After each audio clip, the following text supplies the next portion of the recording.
Ce jour dédié pour une longue vie et une bonne santé pour mes enfants Odelia, Anita, Beila, Bat, Chava, Shaine, Raphaël, Nissim, Nathan, Ben, Chava, Shaine, et Noémie, Ella, Hana, Bat, Chava, Shaine. Et nous on rajoute aussi une longue vie aussi, une bonne santé pour Chava, Shaine elle-même. Bezrat Hashem.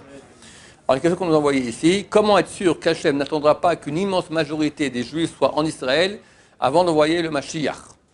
Et dans ce cas-là, les rabbanim qui n'encouragent pas fortement à venir tout de suite en Israël ont-ils une responsabilité de la non-venue du Mashiach? Je réponds faux, faux, faux et archi-faux. Nulle part il est écrit que Mashiach viendra quand il y aura beaucoup de monde en Israël.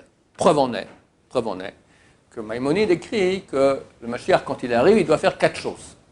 Et tant qu'il ne fait pas ces 4 choses, on n'est pas certain que c'est le Mashiach. On n'a qu'une présomption, mais on n'est pas certain. Pour être certain que c'est le Mashiach, il doit faire 4 choses. Quelles sont ces 4 choses? Construire le temple de Jérusalem, faire en sorte que tous les Juifs étudient et pratiquent la Torah, gagner les guerres de Gog ou Magog et ramener tous les Juifs en terre d'Israël. Donc c'est à lui de faire le boulot. Maintenant, c'est clair que c'est bien de venir en Israël, c'est une mitzvah en soi, mais ce n'est pas ça qui amène Mashiach. Qu'est-ce qui amène Mashiach? La tchouva.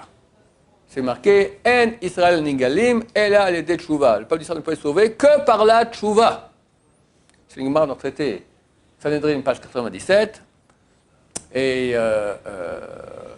là-bas, la Gemara dit, et s'ils ne font pas de tchouva, alors Dieu mettra contre eux un roi dont les décrets sont durs comme ceux de Haman, et ils font tchouva. Haman, c'est en un jour plus personne. En parenthèse, Haman était le vice-roi de Perse. C'est où la Perse? L'Iran. Exactement comme aujourd'hui. L'Iran peut en faire quand en un jour, il n'y a plus l'État d'Israël. Encore il y a quelques jours, encore tous les 2-3 jours, soit le ministre de la Sécurité, soit le chef de l'armée dit on est prêt à attaquer l'Iran, on est prêt à attaquer l'Iran, on a un budget pour l'Iran. L'Iran a fait paraître en première page de leur journal en anglais. Si Israël fait un acte tordu, attention, voici ce qui les attend. Ils ont mis une carte d'Israël avec peut-être 500 points, d'accord, qu'il peut bombarder. Et quelqu'un ici a dit il faut les prendre au sérieux. Ah, ils ont des missiles, des milliers de missiles. On parle de Hezbollah. Hezbollah, c'est la plateforme iranienne en Iran. Ils ont 150 000 missiles. D'accord? Ça, c'est rien que le Liban, sans parler des Iraniens eux-mêmes. Ils ont des drones. Ils sont les meilleurs au monde, je crois, en cybernétique. D'accord? En guerre cybernétique. Allez, faut pas, t'es pas Goldorak. Pourquoi je parle de tout cela? Ah. Donc, Dieu mettra un roi dont les décrets sont durs comme ceux de Haman et on fera tchouva. Donc, la condition pour que Mashiach vienne s'appelle Teshuvah. Ça veut dire bilan de soi-même, voir que ça ne va pas, réorientation, je commence à avancer. J'avance, à mon rythme. Je ne demande pas d'être baba salé.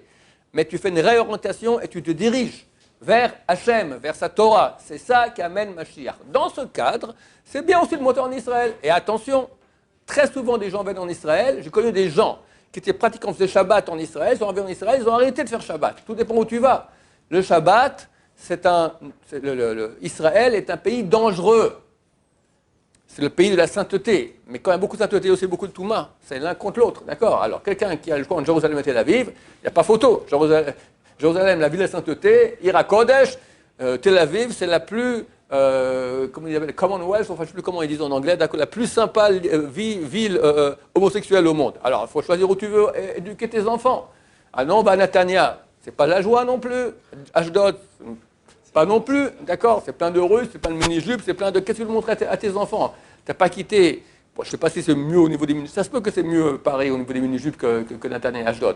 En tout cas, Israël, c'est très bien, mais dans quel cadre? On peut monter comme on peut descendre. On raconte une histoire qu'un jour, il y avait un Admor, un grand Chassidoute qui était en Europe, et il décide de monter en Israël. Et il convoque le Sahara, par des moyens kabbalistiques, il lui fait signer un papier que voilà, il ne veut plus le voir de sa vie. Ça va, et il signe. Ah, génial, fini, je pars en Israël, la Terre Sainte, terminé, je adhérer à Hachem. Il arrive en bateau à l'époque, sur le port, et toute la foule qui est en train de le saluer, le Admor, tout coup, il voit les Sarah, il fait comme ça. Voilà, mais tu m'as signé. Non, ça, vous n'avez pas mal compris. Là-bas, c'est un de nos agents. C'est une succursale dans votre Pologne, là-bas. La maison mère, c'est ici en Israël. Ça, c'est le vrai. Le patron du SRA, c'est moi, c'est ici. D'accord? Et c'est vraiment comme ça.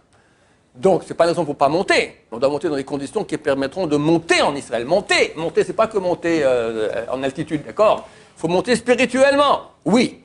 Mais si c'est pour descendre, comme c'est trop souvent le cas pour les communautés françaises qui viennent ici, d'accord, sans parler des menteurs des écoles soi-disant religieuses qui racontent des histoires aux parents comme quoi ils sont religieux les enfants, combien des centaines de cas, les menteurs, des roublards, d'accord, qui racontent des histoires aux parents pour amener leurs enfants dans leurs écoles, et là-bas ils quittent toute la Torah terminée.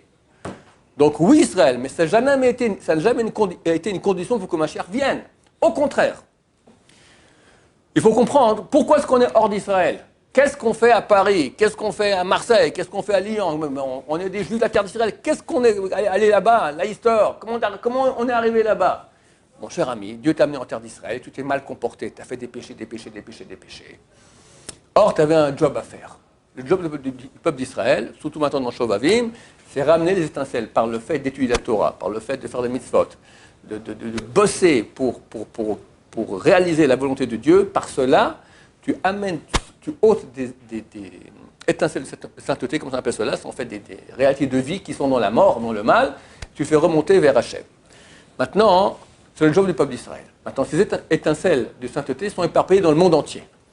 Israël avait la capacité, depuis la terre d'Israël, d'amener à distance toutes ces étincelles de sainteté. On avait un aspirateur, tu dis la Torah ici à Jérusalem, tu amènes les saintetés de Paris, Marseille, Tokyo, Tombouctou, tout revient ici en terre d'Israël.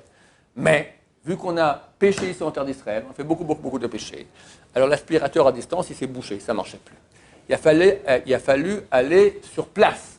Dieu nous sort de la terre d'Israël, nous fait aller dans tous les pays du monde. Il n'y a pas un pays dans lequel il n'y a pas des Juifs. Et on était dans un endroit, par exemple en Espagne, on a fini le boulot, trac, expulsé.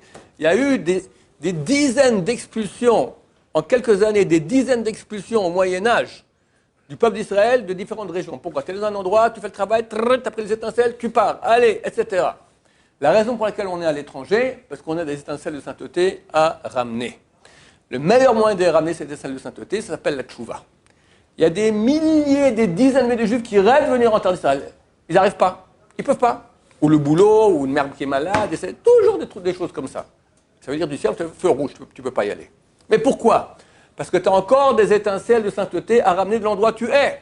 Et tant que tu ne le feras pas, tu ne pourras pas venir en terre d'Israël, parce que tu as un boulot à faire là-bas, à Paris. Alors c'est quoi le meilleur moyen de faire en sorte qu'une personne arrive en Israël? Qu'il fasse tchouva. Quand il fera tchouva, il va commencer à ramener toutes les étincelles de sainteté. La tchouva, c'est un gros aspirateur. Et dès qu'il a fini, pas une seconde de plus il va rester. Hachem le met dehors, tac, tu pars. Comme on est sorti d'Égypte, du jour au lendemain. On a fini le boulot. C'est marqué qu'on est sorti d'Égypte, on est sorti avec un grand rechouche, de grands biens. C'est quoi? Quand on a pris quelques assiettes en or et quelques smalotes, quelques robes de la voisine, c'est ça. Dieu a promis à Abraham Avinu qui est ressorti avec un grand. Alors la Gemara dit, ils sont sortis, ils ont fait de l'Égypte une grange sans aucune graine. Ou à notre avis, un fond marin sans aucun poisson. Ça veut dire quoi? Ils ont pris toutes les étincelles de sainteté d'Égypte et ils sont sortis. C'est notre boulot. Pour que les Juifs viennent en terre d'Israël, il faut qu'ils fassent tchouva, qu'ils pratiquent la Torah. Et dans ce cas-là, ils ramènent leurs étincelles. Dès qu'ils ont fini, toutes leurs étincelles ont été ramenées, tout le boulot qu'ils avaient à faire en France, ils sont ici, terminés. On souhaite à tout le monde de faire tchouva rapidement. Mashiach il arrive, dépêchez-vous. Baruch Adonai, l'olam, amen, va amen.